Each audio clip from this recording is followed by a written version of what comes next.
Hey, so this is a video response to Snedmeister. Do you do the Meister thing because you're of Germanic descent, is my question. Because that's a very German word, Meister. I fully acquiesce to it. Damn glad to know you, by the way. Makes me think back to the old Silverbug days almost, right? I don't know if you remember Cosmos Gatto. I don't know if you remember him or not. That dude was actually a very interesting person. I was talking to Robbie G about him a long time ago. And the old Space Cat, turns out that person was genuinely in the financial business. And just an interesting person. One of those, what's his name? Was it Rick Murphy over on Shave's videos, or is it Jack Murphy? The prolific commenters that we're lucky enough to get on our videos. Ooh, an Alfa Romeo. You don't see those every day.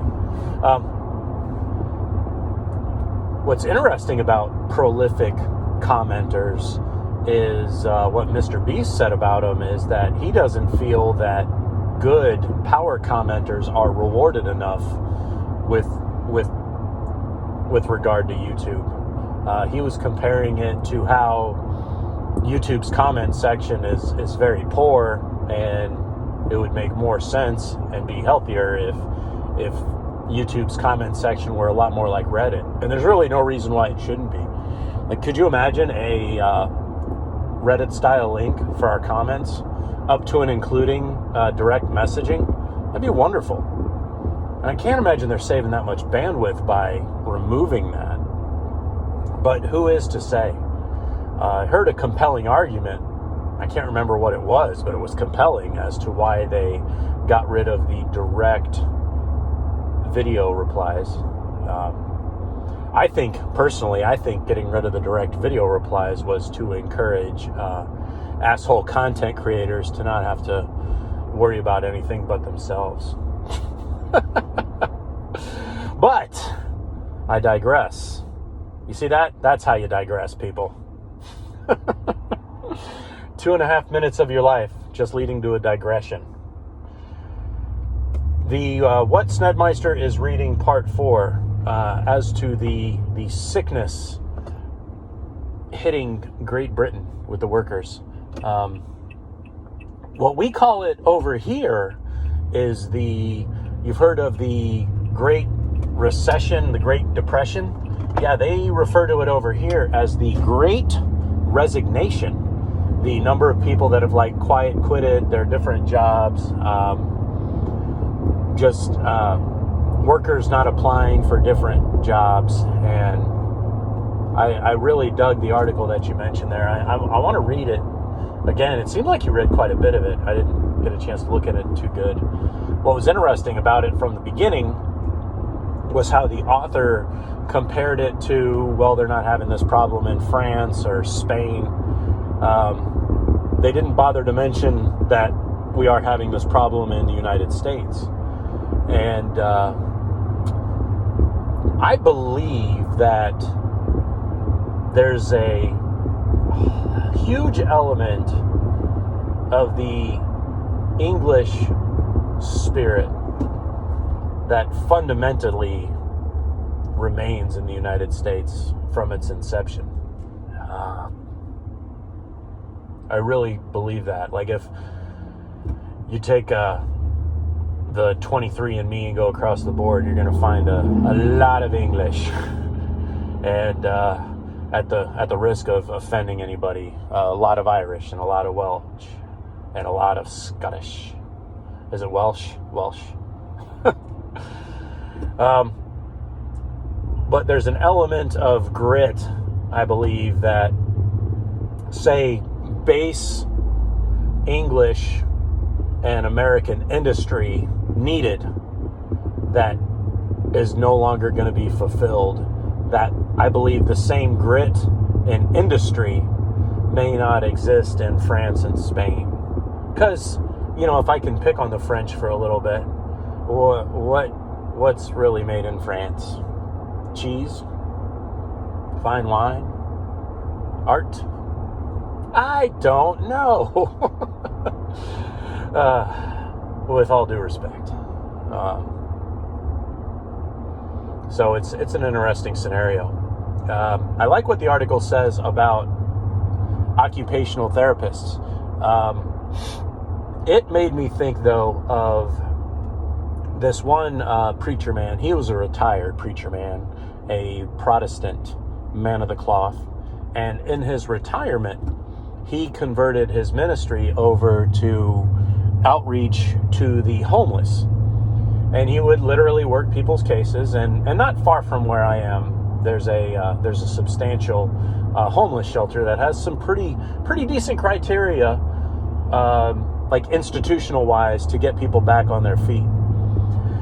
But what got to me, and something that reminded me of your article, speaking of the people that are quitting in occupational therapy, is that there's a certain amount of time that you have from the time a person becomes homeless that you get to them before they accept that, okay, well, this is just the way things are going to be for right now, or forever, rather. Chances are it's the same way with unemployment.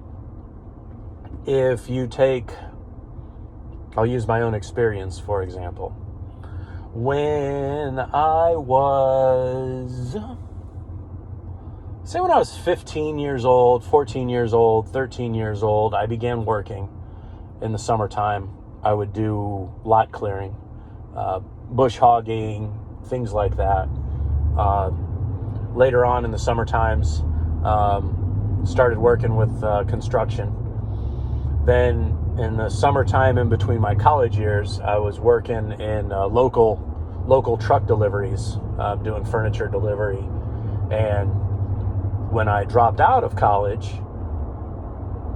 I always worked. Like, I went back to the furniture company and then worked there until they were part-time. Then I got to where I could do a different part-time job. But there was this matter of continuous employment, okay? So that actually becomes part and parcel of my lifestyle, like that particular structure. I believe that what we're dealing with was an interruption, a profound interruption of that lifestyle. And it ended up creating a habit during the lockdown. And if it wasn't directly, even the essential employees, like everything was so weird for us that were essential employees that it shook up, and it actually broke that habit, broke that structure of work. And we're going to be dealing with the results of that.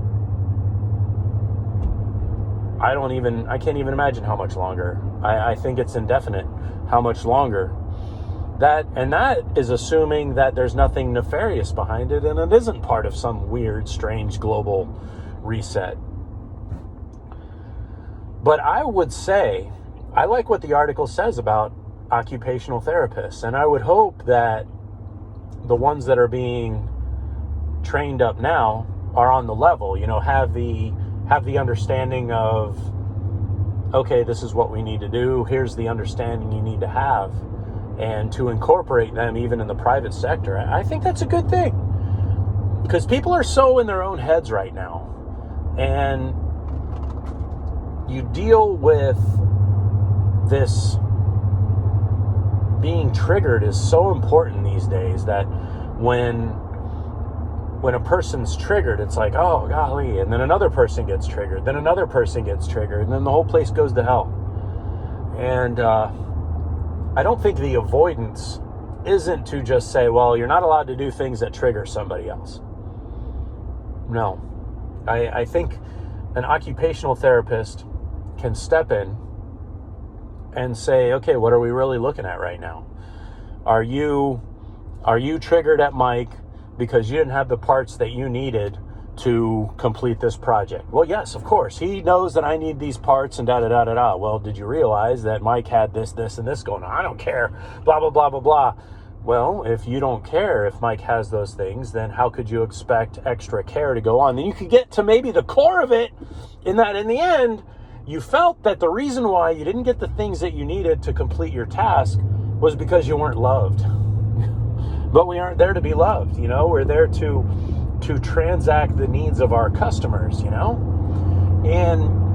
the lockdown and the step aside and the do nothing that we had for so many months, and in some countries went very, very long, proved that so much of that was not necessary. You don't need to go to work. Because look, you were able to not be at work and everything was okay. You didn't starve to death. Nobody pulled the roof off of your house because you weren't going to work. Hell, you didn't even have to pay your rent. Look at that, So, yeah, occupational therapist. Dig it. I'll do you one even better. How about you mandate for your company, before a person is promoted to management, that there's an element of their role that is occupational therapy, like what, say, an office manager's role is really supposed to do. Like if you're really an office manager, I hear stories of office managers for other companies being the biggest prima donnas, losing their shit out of anybody in the whole group, when in reality, that job role is supposed to be the last one to be losing its shit. Because it's your idea to find people's shit and to put it all together and help us use it to make money. If that's indeed what we're trying to do here, whatever happened to coming to work to make money? Isn't that a profound thought? We're losing sight of the plot. All right, good looking out, and appreciate all y'all's time, and want to thank everybody for their input before. Kind of part and parcel to this video, very timely, and I'm doing better, having a better day today than I did yesterday, which yesterday was a bit of a meh day, and then today's going good, and I'm gonna finish it out good. And I'll even tell you, it shouldn't have been good, because literally ended up one of my clients, one of my commercial accounts, they pulled their vehicle out to be towed over 100 miles away to have another shop do the work. Which, if you got to go 100 miles away to undersell me, then that's all I can do, man. All right. Now I'm going to just make room for the others, right? All right. Y'all take it easy. More videos to come, as Wrangler Barn used to say. More videos to come. Man, that was back when his videos actually matched the titles. But not George for titles. It was Wrangler Star for titles. All right. Catch y'all later.